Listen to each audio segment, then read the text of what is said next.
Olá,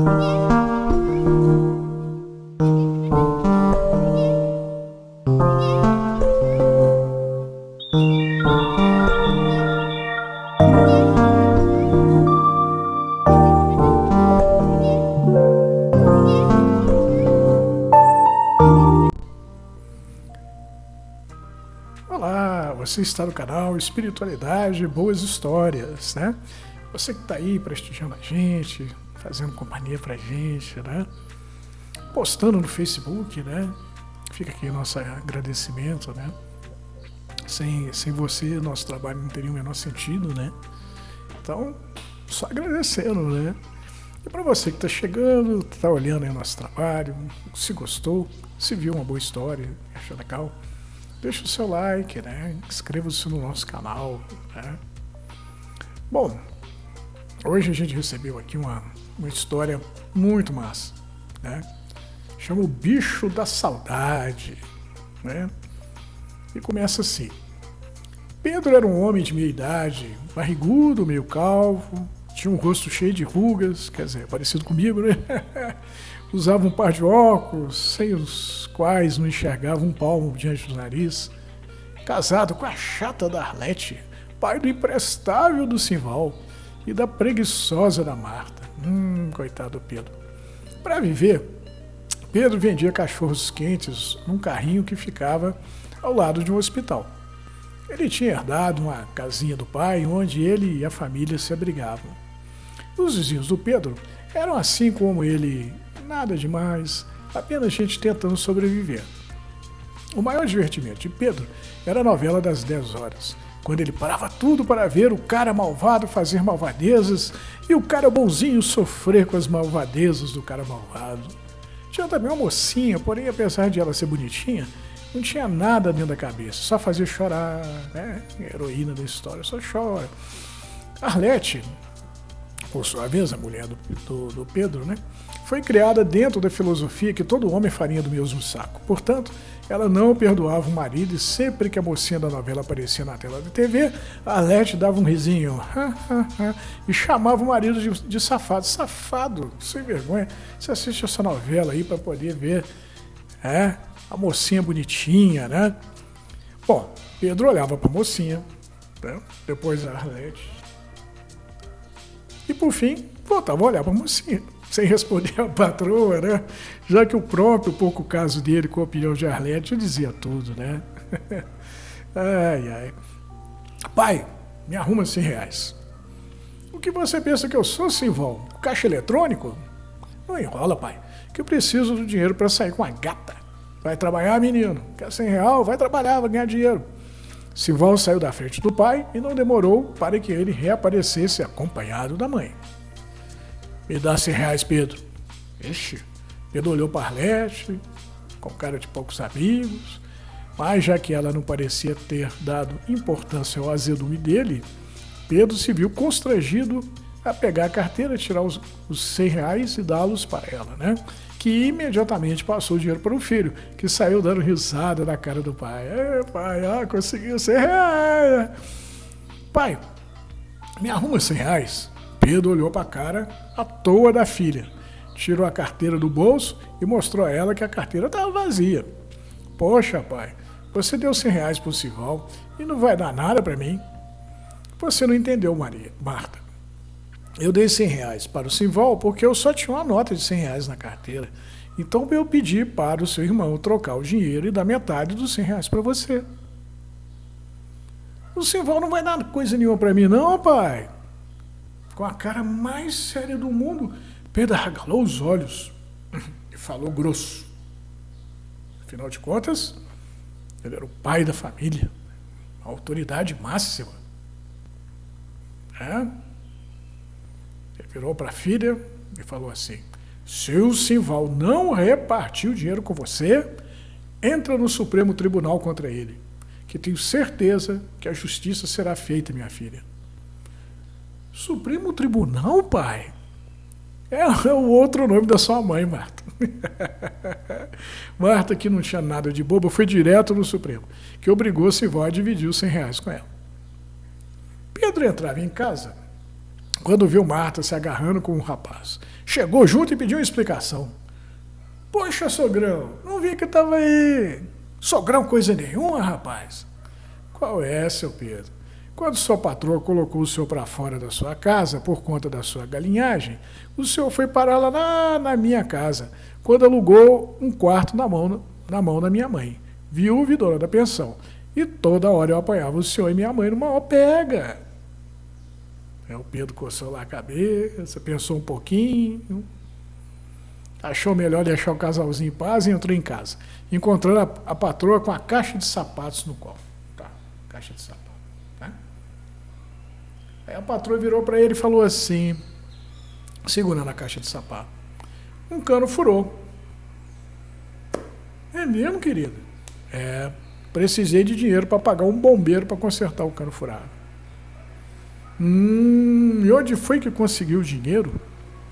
Arlete se levantou e deu a caixa para o Pedro. Então, que é isso, Arlete? Seu presente de aniversário, querido. O sorriso no rosto de Arlete, que nunca ria para Pedro, era tão surpreendente que Pedro até se esqueceu do cano furado e do bombeiro. Pegou a caixa e abriu, né? Todo feliz. E o que ele achou dentro dela? Um carnê. Ué, meu presente de aniversário é um carnê? Era para ser um par de sapatos novos comprados à prestação, né? Mas olhe pelo lado bom da coisa. O bombeiro calçava o mesmo número que você e fez o serviço pelo par de sapatos. Pedro balançou a cabeça para frente e para trás, várias vezes fazendo pequenos movimentos. Tá certo. Trabalhava Pedro no cachorro-quente quando um homem cabeludo e bigodudo de terno e gravata chegou perguntando pelo preço do petisco. Pedro disse a um homem que era um preço lá, e o homem pediu a Pedro que fizesse um cachorro-quente para ele. E quando Pedro montava o sanduíche, começou a conversar com o homem, que disse ser motorista de Uber e que estava substituindo o Dinho, o sujeito mais mala que Pedro já havia conhecido na vida, pois o Dinho estava de férias. Cara, o Dinho é seu parente? É, meu cunhado, né? Fala sério? O Dinho é tão mal arrumado, com aquela mania dele de sempre vestir uma camisa do time de futebol favorito, não importando o quanto ela esteja surrada, né? E você tá aí todo lorde, né? E você tá aí todo lorde. O Dinho, né, só chega falando besteira, né? E você chegou na maior educação. O cara do terno era tão simpático que Pedro acabou abrindo o coração e danou a reclamar do azedume da patroa e dos filhos que só lhe davam dor de cabeça, chegando a contar para ele o perrengue que passou quando a patroa o pegou de casa com a dona da pensão, quando o Pedro quase foi morar na rua. Olha, foi aquele menino, filho da dona da pensão, que me entregou. Aquilo ali é uma peste, o cara do terno riu. Olha, Pedro, o cachorro-quente está tão bom que, se você quiser, eu fico com sua mulher com azedume e tudo. O Pedro riu, né? Não vou querer esse destino para o meu pior inimigo. Eu também fico com seus filhos problemáticos. Poxa, o cachorro-quente deve estar bom mesmo. Uma gargalhada encheu o ar. Aí você vai estar tirando o peso do mundo das minhas costas. Já pensou, Pedro? Sem a chata da Arlete, do Simval que não serve para nada, e da Marta que é preguiçosa, você vai poder juntar os trapos com a dona da pensão e viver uma vida fácil. E quanto você quer para fazer a minha vida ficar fácil, né? Fazer a minha vida fácil. O prêmio da Mega Sena acumulada de ano novo? O cara olhou para o Pedro. Não, eu só quero o que você queira. Nada mais. Pedro então pegou o cachorro-quente, virou-se para o freguês e entregou ao freguês o cachorro-quente em troca do dinheiro, dizendo: se é fácil é assim, então eu quero. Pedro então chegou em casa e, quando abriu a porta, o homem do cachorro-quente estava do outro lado dela. Ué, o que você está fazendo aqui? Vamos, entre. A gente estava aqui esperando que você chegasse. Pedro então viu que a Arlete estava sentada no sofá, quietinha, ao lado de Simval e Marta, e que no outro sofá estava a dona da pensão e o filho dela. Estava a dona da pensão e o filho, né? Depois que Pedro se sentou numa poltrona e o homem no cachorro-quente em outra, o homem passou a se explicar. Bom, eu disse para Arlete que você não aguenta mais a cara de azeda dela, né? E falei para os seus filhos que eles são uma dor de cabeça para você. Conversamos e chegamos à conclusão que será melhor que você vá morar na pensão e que o filho da dona da pensão venha morar aqui no seu lugar. Inclusive porque a gente sabe pela história que o filho da dona da pensão estava de rolo com a filha do Simval, né? Pedro não sabia se ria ou chorava. Legal, e aí quem é que vai pagar as contas da casa? O cara chegou de terno, né, e falou assim, não se preocupe com isso, Pedro, preocupe-se em ser feliz. Pedro pegou as coisas que tinha e se mudou para a pensão, passando a ocupar o quarto do filho da dona. Sentindo-se livre, como um criminoso que acabara de sair da prisão após ter pago pelos seus crimes, Pedro começou a namorar a dona da pensão, evidentemente, né? Ele já tinha tido um caso com ela. Livre também das obrigações com os filhos e com a casa que sustentava vendendo cachorros quentes, o dinheiro de Pedro passou a sobrar e ele investiu nos passeios e viagens que vivia sonhando em fazer com Arlete e os filhos e que terminou fazendo com a dona da pensão. De volta ao trabalho, o homem de terno voltou a procurar Pedro, desejoso de um cachorro-quente. Ora, o que você veio fazer aqui no hospital? Acompanhar um jovem casal grávido. É o primeiro ultrassom deles e o médico quer saber como vai a saúde dela e da criança. A saúde dela, né? Da mãe, né? Da mãe e da criança. A saúde.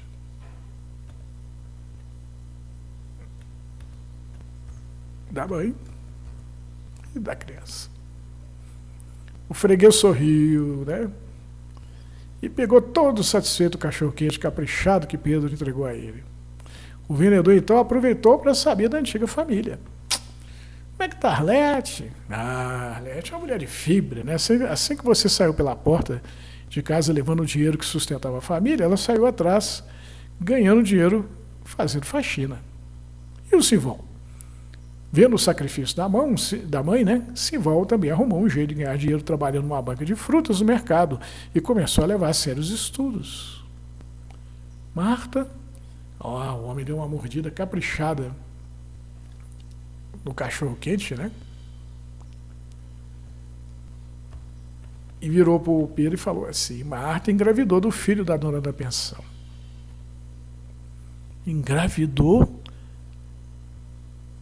Você me perguntou o que eu estava fazendo aqui, não foi? Não vai me dizer que você trouxe a minha filha ao hospital? Duas lágrimas correram pelas faces de Pedro. Minha filha está precisando de ajuda? Boa pergunta, né? O pai da criança está trabalhando, Pedro. Também, né? Ele também está trabalhando. E não deixa faltar nada, nem para a criança, nem para a sua filha, Pedro. E ela parece que vai ser uma mãe de mão cheia. E eu que achava que ele só queria se aproveitar da minha filha. E você, Pedro, como é que você vai indo? Pedro olhou bem na cara do homem que se fartava com o cachorro-quente. Sabe? Você me fez enxergar que a Arlete não é tão azeda como eu falei para você que ela era. Nem que o Silvério é tão imprestável assim, ou a Marta tão preguiçosa, e que o filho da dona da pensão é até um bom rapaz. O homem de terno terminou de comer, voltou-se para Pedro e disse, olha, eu não posso devolver sua esposa e seus filhos, mas o Dinho pode. O Dinho? Você me escolheu e aqui eu estou. Se resolver voltar a escolher o Dinho, vai ser que nem uma mão nova da velha tinta. Né? Na parede, né? Pedro abriu um enorme sorriso. Quem é você? Né? Boa pergunta. Dessa vez, o homem de terno foi quem sorriu. Eu sou uma possibilidade. Como Pedro pareceu não ter entendido o sentido das palavras do freguês, o homem de terno encarou Pedro como um professor que encara um aluno quando vai dar uma explicação. Olha, Pedro, o negócio é o seguinte, você pode pintar sua parede amarela com a cor nova, verde, azul, vermelho, por exemplo. Cada uma dessas cores é uma possibilidade. Porém, se pintar de verde, terá descartado o azul e o vermelho. Se escolher o azul, terá deixado de lado o verde e o vermelho. E se optar pelo vermelho, o azul e o verde terão que esperar até que você se canse do vermelho para terem uma nova chance de colorir a parede. A cabeça de Pedro pendeu para frente. Vamos dizer que eu sou a cor verde, entendeu? Olha, você sabe que eu acho você o cara, né? Mas confesso que gostava mais quando a parede era amarela. Pedro estava fechando o carrinho quando o Dinho apareceu todo sorridente. Já acabou por hoje, meu amigo? Sorrindo um sorriso feliz, Pedro retrucou. Para você, Dinho, eu preparo um cachorro-quente do jeito, mesmo fora de hora. Ah, faça isso, que eu lhe dou uma carona para casa, Pedro. O que foi feito do seu cunhado, Dinho? Ah, ele me disse que você decidiu trocar a cor da parede, porque se cansou do verde, tendo chegado à conclusão que o amarelo é sua cor favorita, aquela que lhe traz paz. Entregando o cachorro-quente para o Dinho, Pedro olhou bem nos olhos do motorista do Uber. Quem é você, Dinho? Dinho, com sua camisa surrada do time de futebol e seu jeito mal educado de comer, se lambuzou todo antes de responder a pergunta. Ah, eu era uma possibilidade que foi testada, Pedro. Assim como meu cunhado. Agora eu sou uma escolha. Dinho deixou Pedro na pensão, sendo ele recebido pelo filho da dona. Mãe, é o seu Pedro. A dona da pensão veio ver o que Pedro queria. Eita, Pedro, né?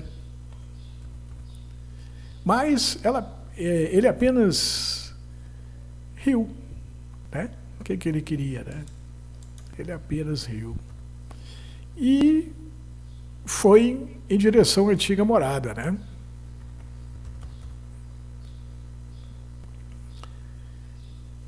Onde ele bate na porta e Arlete atende. O que foi, Pedro? Esqueceu a chave outra vez? Você está mesmo ficando velho. Se fosse no tempo antes do homem do terno ter lhe tomado a família, Pedro teria dado uma resposta qualquer ou ficado em silêncio para o azedume da patroa. Mas como o homem do terno havia lhe devolvido a família com o azedume da patroa e tudo, estreando um novo tempo na vida do Pedro, né, uma nova mão de tinta amarela na parede, ele entrou, parou diante de Arlete e abraçou.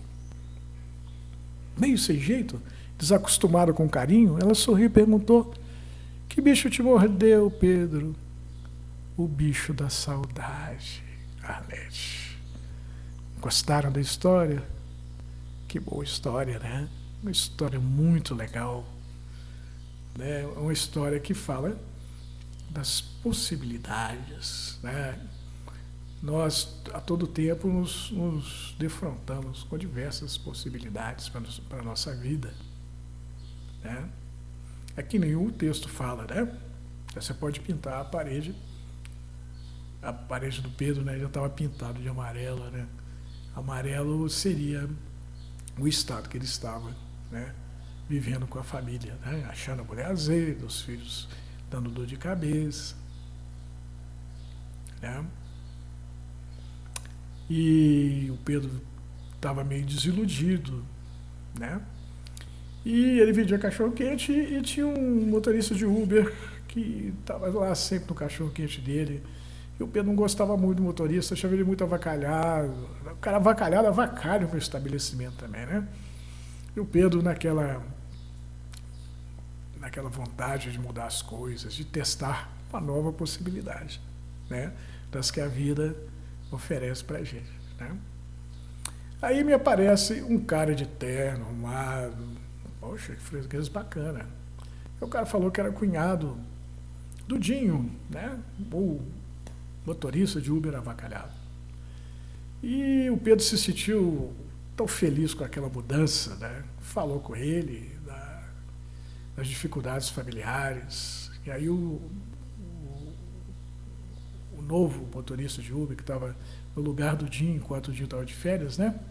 Que era cunhado do Dinho, falou com ele: ó, Pedro, seu cachorro que tá tão bom, que eu vou te retribuir. Se você quiser, eu fico com a sua mulher, com azedume e tudo. Eu não fico com seus filhos e a dor de cabeça que eles dão. Você quer? Aí o Pedro, puxa vida, né? E olha, eu vou te falar um negócio, Pedro. Se eu ficar com ele, seus problemas todos, Você pode ir lá juntar seus trapos lá com a dona da pensão e ser feliz. Já pensou que maravilha? Né? Aí o Pedro, então tá, né? Tá, então chega o Pedro em casa, tá lá a família reunida, o cara de terno lá, a dona da pensão e o filho, né? O filho que o Pedro chamou de peste, né? Porque o filho dedurou, dedurou o Pedro para a mulher do Pedro, porque o Pedro estava tendo um rolo com a mãe do rapaz, né? E o cara de terno falou, vou ajeitar, eu disse que ia ajeitar a sua vida, está ajeitado. Sua família vai cuidar de si mesmo e você vai mudar para a pensão. O menino que é filho da dona da pensão, que você acha chato, vai morar com a sua família. E assim todos os seus problemas estarão resolvidos. Você terá mudado a cor da parede amarela. Você terá colocado um verde nela. Cor nova. Uma cor que você vai poder curtir, né? Então, vai te dar um outro ânimo espiritual. Aí o Pedro, poxa, legal. Aí o Pedro não tinha mais responsabilidade com nada, a grana começou a sobrar, ele pegou a dona da pensão que estava namorando com ele, e eles foram passear, e ele passeou, e ele ficava pensando assim, poxa, fiz todos aqueles passeios que eu gostaria de ter feito com a minha esposa e meus filhos, né? Poxa vida, fiz, né? Nossa, passei pra caramba, né? Conheci tudo que é lugar. Aí o Pedro ficou pensando, mas será se eu tivesse conseguido levar a minha mulher e os meus filhos nesses passeios, eles não teriam sido melhores? Né? Aí tá lá o Pedro, lá no cachorro-quente, quando chega o cara de terno, tudo bom, tudo bom. O que você está fazendo aí? Eu vim trazer um casalzinho para aqui no hospital. A moça vai fazer um ultrassom, né? Aí o Pedro, tá. Como é que tá lá minha mulher, Arlete? Arlete, mulher de fibra, cara. Né? Ela tá fazendo faxina para botar dinheiro na casa. E o Simval? O Simval arrumou um trabalho numa banquinha, né? E tá estudando sério. E a minha filha Marta engravidou. Engravidou, meu Deus do céu, daquele malandro do filho da dona da pensão. Não, o cara não é malandro não, o cara está trabalhando, está cuidando dela melhor do que você. Aí o Pedro começou a achar que o verde da parede já não estava tão bom. Aí começou a sentir saudade daquele amarelo tão feliz, amarelo sol ouro, né? Aquele amarelo clarinho, né? Que te dá uma coisa gostosa. Aí ele demonstrou pro cara do terno que ele não estava assim tão feliz. Aí o cara do terno virou para ele e falou, se você quiser, né, pode escolher uma nova possibilidade. Pode voltar a escolher o Dinho. Aí ele fala, mas o Dinho, poxa, o Dinho, tá bom, eu quero o Dinho de volta, porque o Dinho não é tão bacana feito você, claro. Você é o cara, adoro você. Você é o cara que eu gostaria de ser, que eu gostaria de me relacionar. Né? Mas talvez eu não seja ainda, né? Eu não esteja preparado, né? Eu ainda não tenha alcançado o nível que você tem. Eu acho que o Dinho está mais apropriado para mim. Né? Você é um vinho de alta qualidade, o Dinho é uma cervejinha gelada. No dia de calor, né? Com os amigos. Então o cara falou, tá bom, beleza. Então. Aí me aparece o Dinho, me faz um cachorro-quente aí, e troca, eu vou te dar uma carona para casa. Aí o Dinho dá a carona para casa, o Pedro chega na pensão e a dona da pensão não o reconhece como companheiro, né? Ou seja, as coisas magicamente tinham voltado para trás. O amarelo tinha retornado, né? A vida tinha magicamente dado a chance para o Pedro de voltar, né, no passado e viver aquela possibilidade que era a possibilidade da mulher azeda e dos filhos problemáticos, né? Por quê? Porque o Pedro fugiu daquilo ali, a vida deu uma chance para ele fugir daquela situação e pegar uma nova possibilidade, onde a vida fosse fácil. Mas aí o Pedro chegou à conclusão que ele não queria uma vida fácil. Ele queria uma vida de crescimento. Ele queria ter forças para enfrentar os problemas dele. Ele queria ter paciência para poder continuar o relacionamento com a esposa e mudar o humor dela para melhor. Ele queria disposição para ser exemplo para os filhos e conduzi-los no caminho do trabalho, do estudo. Ele queria ter o mérito, no final da caminhada, de ter mudado aquelas pessoas para melhor, né? De ter sido um pai bacana, um marido bacana, um profissional bacana, um amigo bacana para o Dinho, apesar do Dinho não ser aquele amigo ideal que o Pedro queria, não interessava, ele era um amigo que estava ali na frente dele, disponível, né, com o jeito dele. Então o Pedro, cara, tem que aceitar as pessoas como são, né? Porque senão, quem sou eu? Eu sou melhor do que alguém? Não, eu estou aqui nesse mundo em aprendizado com todo mundo. Ah, essa possibilidade não foi do jeito que eu queria, vou pegar outra. Gente, nada do jeito que a gente quer. As coisas são do jeito que devem ser, né? As dificuldades estão no caminho para a gente exercitar as virtudes. Sem esse exercício, a gente não vai virar anjo nunca. A gente não vai se tornar uma versão melhor de nós mesmos. A gente não vai ganhar o céu da consciência tranquila. A gente está aqui nesse mundo para fazer a diferença em meio ao caos, né? Agora de manhã eu ouvi uma pessoa falando comigo isso. Cara, a gente tem que ter equilíbrio, tem que ter ponderação, porque o mundo é o absurdo total, é o caos total. Se a gente deixar o absurdo e o caos entrar dentro da gente, né, nós vamos nos tornar um habitante desse mundo absurdo e caótico, e é isso que a gente quer, não é isso que a gente veio fazer. A gente veio transformar esse mundo num mundo de paz e equilíbrio, né? Então é isso aí, né? Eu espero que vocês tenham gostado dessa história, eu achando barato, né? E a gente vê o seguinte, né? Tem uma outra coisa que eu queria chamar a atenção, né? Há possibilidades que a gente torna elas uma escolha, e às vezes a escolha não é boa, e aí a gente pega uma outra possibilidade, e uma outra, e que nem no caso do Pedro, né? De repente lá no meio do caminho a gente descobre, ó, cara, aquela primeira possibilidade era melhor, eu é que não era melhor, mas agora eu sou. Deixa eu lá pegar a parede verde, tá com a mão de tinta amarela nova e voltar a tomar aquela primeira possibilidade como escolha, né, como a minha realidade. Não tem importância a gente admitir os nossos erros, as nossas falhas, os nossos desacertos, né? Não tem importância, isso é crescimento espiritual. Tomar de novo a velha experiência e, uma vez mudados, a gente torná-la uma nova e gratificante experiência, né? Dar uma recalchuta no carro velho e botar ele para andar, né? Porque é aquele carrinho que a gente gosta de verdade. Não há vergonha nisso, né? A gente está aí para errar mesmo, para acertar, tentar fazer o melhor, né? Mas no fundo, a grande ideia é fazer a vida valer a pena a todo instante. Pois é, gente. Espero que tenham gostado dessa boa história. Fiquem com Deus e até a próxima boa história.